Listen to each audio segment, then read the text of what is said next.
Hello everyone, I'm Irene from WebNazar, your digital lens on everything trending. Today, we're diving into another important story, idea, or innovation shaping our world. Moving the world's energy from the Middle East to the global market requires navigating this narrow passage, the 21-mile-wide Strait of Hormuz. About a fifth of total global oil consumption passes through this single maritime corridor every day. Without safe passage here, that oil remains landlocked. Years of friction between the US and Iran resulted in severe sanctions that effectively padlocked Iranian oil. Millions of barrels sat idle, legally barred from the legitimate global supply chain. Global energy supply operates on a thin margin. Because the balance is so delicate, any sudden shift in access to this strait can force immediate swings in international prices.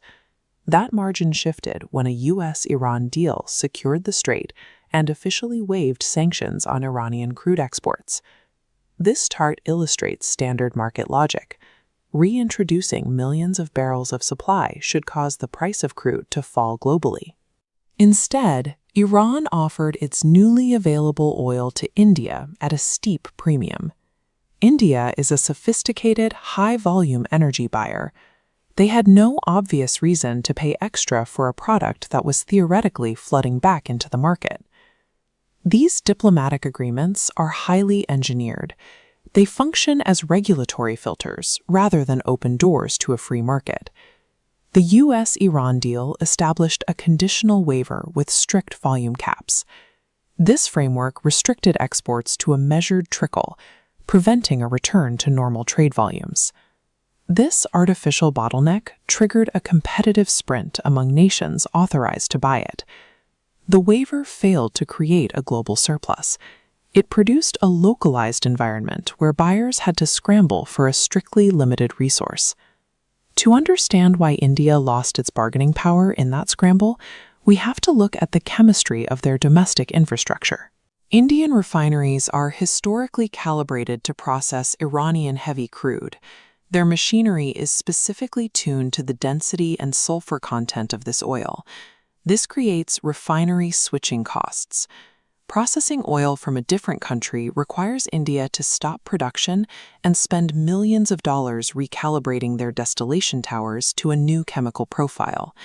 For India, running at maximum efficiency is a national priority.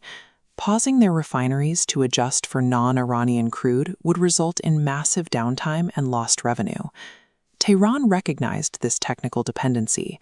Knowing India's machines required their specific crude, and knowing the waiver was temporary, they set a premium price. This price hike was a calculated squeeze. Iran weaponized India's own infrastructure against its bottom line, extracting profit from a buyer with no immediate technical alternatives.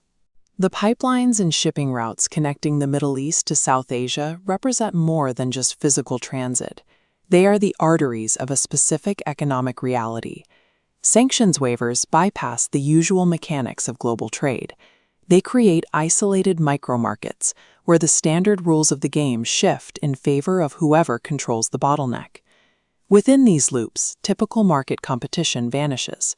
Because the buyer cannot easily walk away, the seller can disregard the global price index and demand a premium based purely on technical necessity. A diplomatic breakthrough in Washington or Tehran rarely lowers the price at the pump. It reallocates leverage.